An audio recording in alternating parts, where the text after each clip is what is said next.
ನಮ್ಮ ರಾಜ್ಯದಲ್ಲಿ. ಅದರಲ್ಲೂ ಕೂಡ ದಾವಣಗೆರೆ ಉಪಚುನಾವಣೆಗೆ ಮತದಾನ ಮುಗಿದ ಮೇಲೂ ಕೂಡ ಭಾಳ ಜೋರಾಗಿ ಕಾಂಗ್ರೆಸ್ ನಾಯಕರ ನಡುವೆ ಸಮರ ನಡೀತಾ ಇದೆ. ದಾವಣಗೆರೆ ಬೈ ಎಲೆಕ್ಷನ್ನಲ್ಲಿ ಕಾಂಗ್ರೆಸ್ ಅಭ್ಯರ್ಥಿ ಸಮರ್ಥಿಗೆ ಮುಸ್ಲಿಮರ ಮತಗಳು ಬಯಸಿದಷ್ಟು ಬಿದ್ದಿಲ್ಲ.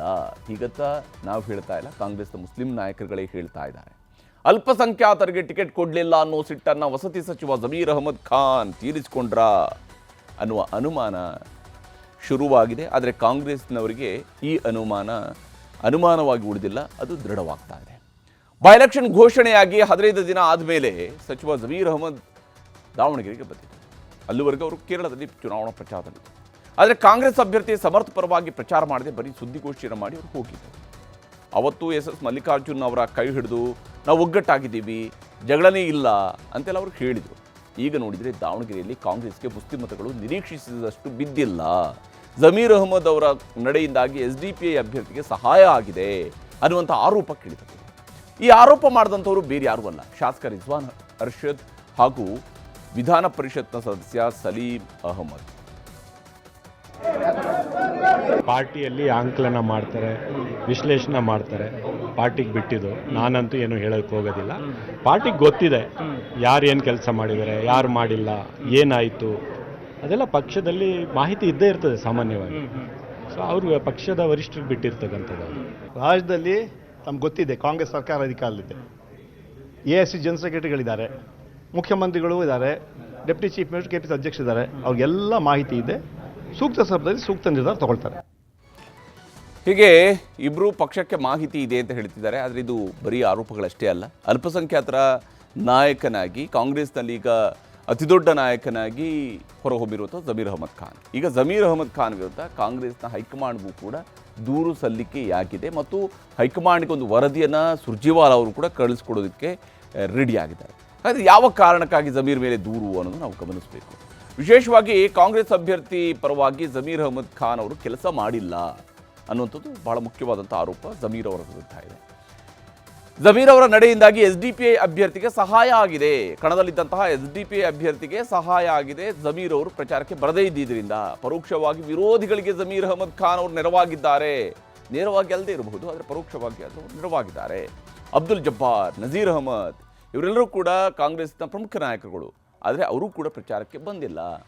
ಕಾಂಗ್ರೆಸ್ ಅಭ್ಯರ್ಥಿಗೆ ಹಿನ್ನಡೆಯಾದರೆ ಅದಕ್ಕೆ ಜಮೀರ್ ಅವರೇ ನೇರ ಕಾರಣ ಆಗ್ತಾರೆ, ಬೇರೆ ಯಾರು ಕಾರಣ ಅಲ್ಲ. ಈ ಸೋಲು ಏನಾದರೂ ಆಯಿತು ಅಥವಾ ಹಿನ್ನಡೆ ಏನಾದರೂ ಆಯಿತು ಅಥವಾ ಕಡಿಮೆ ಮತ ಬಂತು ಅಂದರೂ ಕೂಡ ಅದಕ್ಕೆ ಜಮೀರ್ ಕಾರಣ.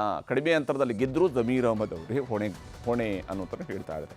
ಹಾಗೇನಾದರೂ ಆದರೆ ಜಮೀರ್ ಅವರ ವಿರುದ್ಧ ಕ್ರಮ ಜರುಗಿಸಬೇಕು ಅನ್ನುವಂಥದ್ದನ್ನು ದೂರೂ ರೆಡಿಯಾಗಿದೆ, ವರದಿಯೂ ರೆಡಿಯಾಗಿದೆ. ಕಾಂಗ್ರೆಸ್ನ ಮುಸ್ಲಿಂ ನಾಯಕರ ಭಿನ್ನಮತದ ಬಗ್ಗೆ KPCC ಅಧ್ಯಕ್ಷರೂ ಆಗಿರುವಂತಹ DK ಶಿವಕುಮಾರ್ ಅವರು ಪ್ರತಿಕ್ರಿಯಿಸಿದ್ದಾರೆ. ನಾನೀಗ ಏನು ಮಾತಾಡೋದಿಲ್ಲ, ನನಗೂ ಕೆಲವು ರಿಪೋರ್ಟ್ ಬಂದಿದೆ, ಲೋಕಲ್ ಲೀಡರ್ಸ್ ಹತ್ರ ರಿಪೋರ್ಟ್ ತರಿಸ್ಕೊಂಡು ವೆರಿಫೈ ಮಾಡ್ತಾ ಇದ್ದೀನಿ, ಆಮೇಲೆ ಎಲ್ಲ ಮಾತಾಡ್ತೀನಿ ಅಂತ ಶಿವಕುಮಾರ್ ಅವರು ಹೇಳಿದ್ದಾರೆ. ಅಲ್ಪಸಂಖ್ಯಾತ ನಾಯಕರು ಕೆಲವೊಂದಿಷ್ಟು ಆರೋಪ ಮಾಡಿದ್ದಾರೆ, ನಮ್ಮದೇ ಹಿರಿಯ ನಾಯಕರು ಷಡ್ಯಂತ್ರ ಮಾಡಿದ್ದಾರೆ, ಹುನ್ನಾರ ಮಾಡಿದ್ದಾರೆ ಅಂತ ಹೇಳಿದ್ದಾರೆ. ಈಗ ನಾನು ಎಲ್ಲ ಮಾತಾಡಲ್ಲ, ನನಗೂ ಕೆಲವೇನೋ ರಿಪೋರ್ಟ್ಸ್ ಎಲ್ಲ ಬಂದಿದೆ. ಮೈನಾರಿಟಿ ಪ್ರೆಸಿಡೆಂಟು ಕೂಡ ರೆಸಿಗ್ನೇಷನ್ ಸಬ್ಮಿಟ್ ಮಾಡಿದ್ದಾರೆ. ನಾನು ಅದನ್ನು ವೆರಿಫೈ ಮಾಡ್ತೀನಿ. ನಾನು ಲೋಕಲ್ ಲೀಡರ್ಸ್ ಹತ್ರ ಒಂದು ರಿಪೋರ್ಟ್ ತರಿಸ್ಕೊಂಡು ಆಮೇಲೆ ಮಾತಾಡ್ತೀನಿ. ಇದು ಇಷ್ಟಕ್ಕೆ ಸುಮ್ಮನಾಗಲಿಲ್ಲ. ಕಾಂಗ್ರೆಸ್ ಅಲ್ಪಸಂಖ್ಯಾತರ ಘಟಕದ ರಾಜ್ಯಾಧ್ಯಕ್ಷ ಸ್ಥಾನಕ್ಕೆ ಅಬ್ದುಲ್ ಜಬ್ಬಾರ್ ಅವರು ರಾಜೀನಾಮೆ ನೀಡಿದ್ದಾರೆ. ದಾವಣಗೆರೆ ದಕ್ಷಿಣದಲ್ಲಿ ಮುಸ್ಲಿಂ ಅಭ್ಯರ್ಥಿಗೆ ಬೆಂಬಲದ ಆರೋಪ ಇತ್ತು. ತಮ್ಮ ವಿರುದ್ಧ ಪಕ್ಷ ವಿರೋಧಿ ಚಟುವಟಿಕೆ ಆರೋಪ ಬಂದಿರುವಂತಹ ಹಿನ್ನೆಲೆಯಲ್ಲಿ ಅಲ್ಪಸಂಖ್ಯಾತ ಘಟಕಕ್ಕೆ ಅಬ್ದುಲ್ ಜಬ್ಬಾರ್ ಅವರು ರಾಜೀನಾಮೆಯನ್ನು ಸಲ್ಲಿಕೆ ಮಾಡಿದ್ದಾರೆ. DK ಶಿವಕುಮಾರ್ ಮತ್ತು ಹ್ಯಾರಿಸ್ ಬಿಟ್ಟು ನನಗೆ ಯಾರೂ ಮಾತಾಡಿಲ್ಲ. DK ಶಿವಕುಮಾರು ಕೊನೆಯದಲ್ಲಿ ನನಗೆ ಪ್ರೆಸ್ ಕಾನ್ಫರೆನ್ಸ್ ಮಾಡಬೇಕಪ್ಪ, ನೀನು ಯಾಕೆ ಗಡ್ಡೆ ಬರ್ದಲ್ಲ ಹಂಗಂತ ಅಂದರು. ನಾನು ಇಲ್ಲ ಸರ್, ಆರೋಗ್ಯ ಸರಿ ಇಲ್ಲದಕ್ಕೆ ನಾನು ಬಂದಿಲ್ಲ, ನಾನು ನನ್ನ ಕಡೆಯಿಂದ ಎಷ್ಟಾಗ್ತದೆ ಎಲ್ಲೆಲ್ಲ ಆಗ್ತದೆ ಏನು ಮಾಡ್ತಾಯಿದ್ದೀನಿ ಅಂತ ಹೇಳಿದೆ. ಅದ್ರ ಜೊತೆಗೆ ಈಗ ನನಗೆ ಫಸ್ಟ್ ಆಫ್ ಆಲ್ ಹೇಳಬೇಕಪ್ಪ ಅಂತ ಹೇಳಿದ್ರೆ, ದಾವಣಗೆರೆ ಸೌತಿನ ಟಿಕೆಟ್ ಕೇಳಿದ್ದೆ ಒಂದು ದೊಡ್ಡ ತಪ್ಪಾಗಿಬಿಟ್ಟಿದೆ. ಟಿಕೆಟ್ ಕೇಳಿದ್ದು ನನ್ನ ಸ್ವಂತ ಇಚ್ಛೆಯಿಂದ ಅಲ್ಲ. ನಮಗೆ ಫಸ್ಟ್ ಆಫ್ ಆಲು ನನಗೆ ಟಿಕೆಟ್ ಕೇಳ್ರಿ ಅಂತ ಹೇಳಿದ್ದೆ ರಿಜ್ವಾನ್ ಅರ್ಷದ್ದು ಮತ್ತು ಸಲೀಂ ಅಹಮದ್ ಅವರು ಮತ್ತು ಎಲ್ಲ ಮುಖಂಡರುಗಳು ಸೇರ್ಕೊಂಡು ಮತ್ತು ಆಮೇಲೆ ಮಾತಾಡಿದ್ವಿ ನಾವು. ನನಗೆ ಅನ್ನಿಸ್ತಾ ಇರೋದು ಈಗ ಅರ್ಜೆಂಟಾಗಿ 2-3 ಜನಕ್ಕೆ ನಮಗೆ ಡೌನ್ ಮಾಡಬೇಕು, ಇವ್ರ ಮೇಲೆ ಬರಬೇಕು, ಅವರು ಮಿನಿಸ್ಟ್ರ್ ತೆಗಿಬೇಕು, ಮಿನಿಸ್ಟ್ರ್ ಆಗಬೇಕು ಅನ್ನೋದು ಭಾಳ ಹಪಾಪಿ ಕಾಣ್ತಾ ಇದೆ.